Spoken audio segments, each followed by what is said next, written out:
اعوذ باللہ من الشیطان الرجیم بسم اللہ الرحمن الرحیم السلام علیکم ورحمۃ اللہ وبرکاتہ۔ معزز خواتین و حضرات، آپ دیکھ رہے ہیں میرا یوٹیوب چینل۔ آج کی اس ویڈیو میں ایک ایسا وظیفہ لے کر حاضر ہوا ہوں جس وظیفے کی ہماری بہنوں کو سب سے زیادہ ضرورت ہے۔ آج وظیفہ شروع کرنے سے پہلے میری دو گزارشات ہیں، اور ایک گزارش تو یہ ہے کہ وظائف کی سمجھ نہ آنے کی صورت میں آپ ہمیں واٹس ایپ پر رابطہ کر سکتے ہیں۔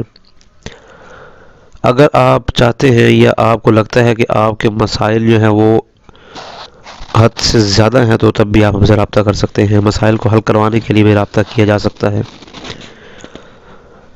آج خاوند کو راہ راست پر لانے کا ایک بہترین سا نسخہ آپ کے ساتھ شیئر کرنے جا رہے ہیں۔ شرط یہی ہے کہ آپ اس بات کو بتائے ہوئے طریقے کے مطابق جو ہے وہ کریں۔ اللہ تعالیٰ سے اپنا تعلق بھی مضبوط کریں، کیونکہ اگر آپ کا اللہ تعالیٰ سے تعلق مضبوط ہو گیا تو اللہ تعالیٰ کی طرف سے ویسے ہی آپ کے خاوند پر جو آپ وظیفہ پڑھیں گی انشاءاللہ اس کے اثرات آپ کو نظر آئیں گے۔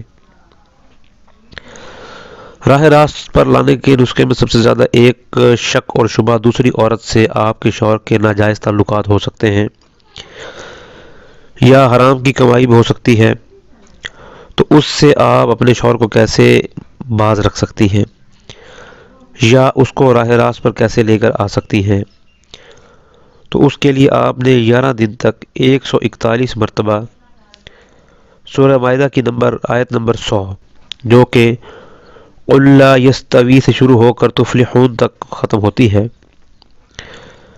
کسی بھی ایک ایسی چیز پر دم کرنا ہے جو آپ کے شوہر بڑی شوق سے کوئی بھی چیز کھاتے ہوں۔ دم کر کے ان کو ایک تو کھلا دیں۔ اس کے بعد اسی صورت کا آپ نے ایک تعویذ بنانا ہے۔ اب تعویذ میں عربی نہیں لکھی جاتی، اگر آپ کو نہیں بنانا آتا یا بنوانا چاہ رہے ہیں تو ہم سے رابطہ کر سکتے ہیں آپ۔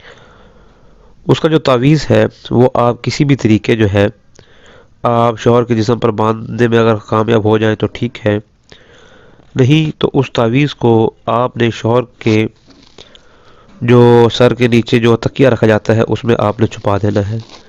یہ کام آپ نے ایک راز طریقے سے کرنا ہے، اور یہ کام آپ جب کر لیں انشاءاللہ آپ کو فائدہ ہوگا۔ لیکن ہمارے بتائے ہوئے وظیفے کے مطابق اگر آپ کا کام نہ ہو یا آپ کے شوہر میں اور مسائل ہوں تو آپ پھر ہمیں رابطہ کر سکتے ہیں۔ السلام علیکم ورحمۃ اللہ وبرکاتہ۔